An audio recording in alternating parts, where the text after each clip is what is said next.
चुनाव महज आंकड़े नहीं होते हैं, वो एक कहानी कहते हैं, लोगों की उम्मीदों की, उनकी जरूरतों की। आज हम ऐसी ही एक कहानी को समझने की कोशिश करेंगे, झारखंड के हुसैनाबाद विधानसभा क्षेत्र की। आंकड़ों के जरिए हम देखेंगे कि वहां का जनादेश, शासन और जनता की इच्छा के बारे में क्या कहता है। तो चलिए देखते हैं हमारा सफर कैसा रहेगा। सबसे पहले हम जमीन के मिजाज को समझेंगे, फिर उन 3 बड़े संकेतों को पढ़ेंगे जो वोटर दे रहे हैं। इसके बाद वोट के पैटर्न का विश्लेषण करेंगे, देखेंगे कि अतीत में क्या होता आया है, और आखिर में एक रणनीतिक ब्लूप्रिंट पर बात करेंगे। तो शुरुआत करते हैं बिल्कुल जमीन से। हुसैनाबाद को समझने की कोशिश करते हैं। ये पलामू जिले का विधानसभा क्षेत्र है, नंबर 79।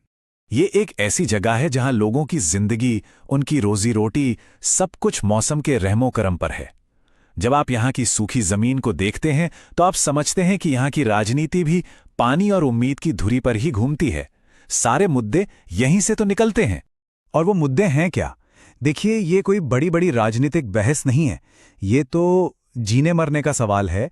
पानी की किल्लत जो हमेशा बनी रहती है, मंडल डैम जैसे सिंचाई के प्रोजेक्ट जो आज तक अधूरे हैं, बिजली जो आती जाती रहती है, और जब काम नहीं मिलता तो नौजवानों को घर छोड़कर बाहर जाना पड़ता है।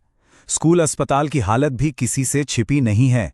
पूरी जिंदगी और राजनीति इन्हीं चीजों के आसपास घूमती है। तो ये तो हो गई जमीनी परेशानियां। लेकिन जब लोग वोट डालने जाते हैं तो इन परेशानियों के बारे में वो क्या कहते हैं, क्या संदेश देते हैं? जब हम नतीजों को गौर से देखते हैं तो 3 बड़े और साफ संकेत हमें मिलते हैं। ये 3 बातें बहुत जरूरी हैं। पहली, ये सीट एक पेंडुलम की तरह है। वोटर किसी एक पार्टी के साथ बंद कर नहीं रहते, वो लगातार बदलाव चाहते हैं। दूसरी बात, यहाँ चुनावी गणित बहुत मायने रखता है, क्योंकि अक्सर मुकाबला कई लोगों के बीच होता है, तो जो भी वोटों को एक साथ लाने में कामयाब हो जाता है, जीत उसी की होती है। और तीसरी और शायद सबसे अहम बात कि यहाँ का बैलेट, यहाँ का वोट लोगों के अस्तित्व से जुड़ा है। लोग पानी, नौकरी और अपने सम्मान जैसे बुनियादी मुद्दों पर वोट करते हैं। चलिए अब इन संकेतों को जरा आंकड़ों की कसौटी पर कसते हैं। 2024 के जनादेश को करीब से देखते हैं और समझते हैं कि ये गणित क्या कहता है। तो 2024 में इस विधानसभा में कुल वोटर थे करीब 3,20,000। और वोट डालने कितने लोग आए? लगभग 61%। ये आंकड़ा अपने आप में बहुत कुछ कहता है। दिखाता है कि तमाम मुश्किलों के बाद भी लोग अपनी आवाज उठाना चाहते हैं। यहाँ का जो सामाजिक ताना बाना है वो भी काफी मिला जुला है। आप देखें तो आबादी में लगभग 1/3 मुस्लिम हैं और करीब 24% अनुसूचित जाति से हैं। जाहिर है ये सामाजिक समीकरण नतीजों पर गहरा असर डालता है। और 2024 के नतीजों में ये असर साफ दिखा भी। आरजेडी को एक तरफा जीत मिली करीब 42% वोटों के साथ, वहीं बीजेपी 24% पर सिमट गई। ये एक बहुत बड़ा अंतर है। और ये सिर्फ जीत हार का आंकड़ा नहीं है, ये हमें एक बड़ी बात याद दिलाता है। हमारे संवैधानिक मूल्य इस बात पर टिके हैं कि हर इंसान का सम्मान हो और उसका वोट उसकी आवाज है। जब हुसैनाबाद का कोई वोटर पानी या नौकरी के लिए बटन दबाता है तो वो सिर्फ एक वोट नहीं डाल रहा, वो एक जिम्मेदार नागरिक के तौर पर अपनी जरूरत और अपने सम्मान की बात रख रहा है। एक जागरूक समाज की नींव यही है।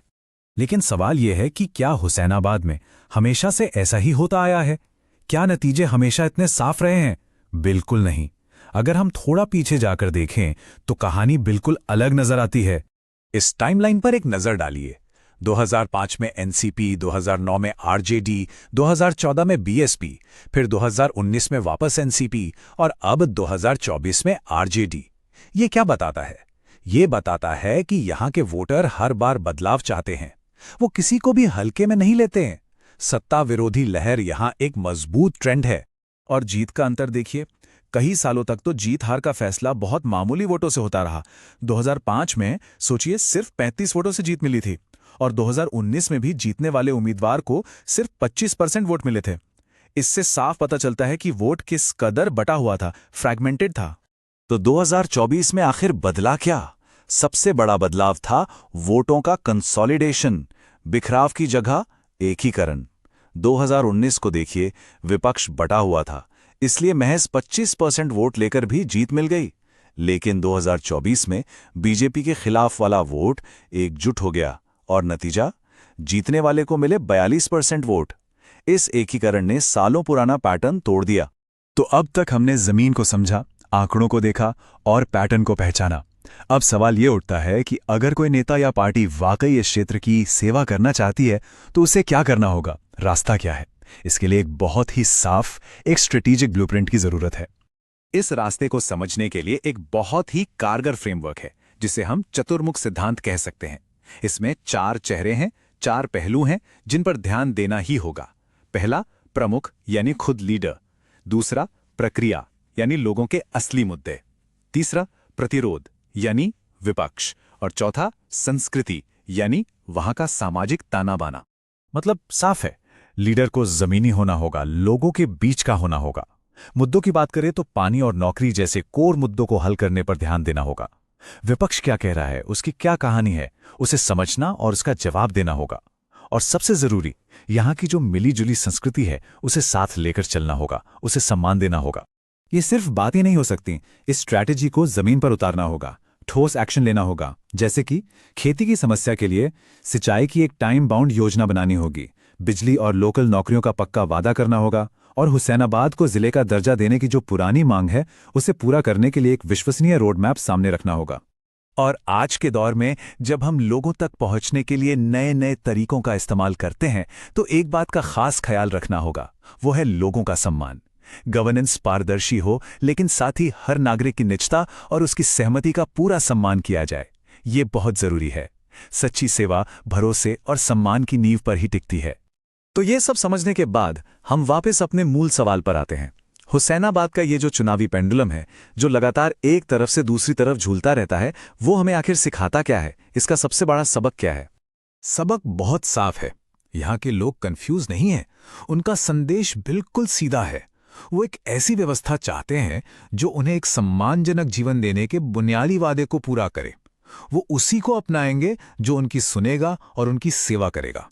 क्योंकि जनादेश का रास्ता सेवा के रास्ते से ही होकर गुजरता है, इसका कोई शॉर्टकट नहीं होता। If you want to become a people centric leader and uplift your constituency, get in touch with blueprintstrategies.ai at mgr@blueprintstrategies.ai or call 0800 4204 1602. Purpose: beyond politics.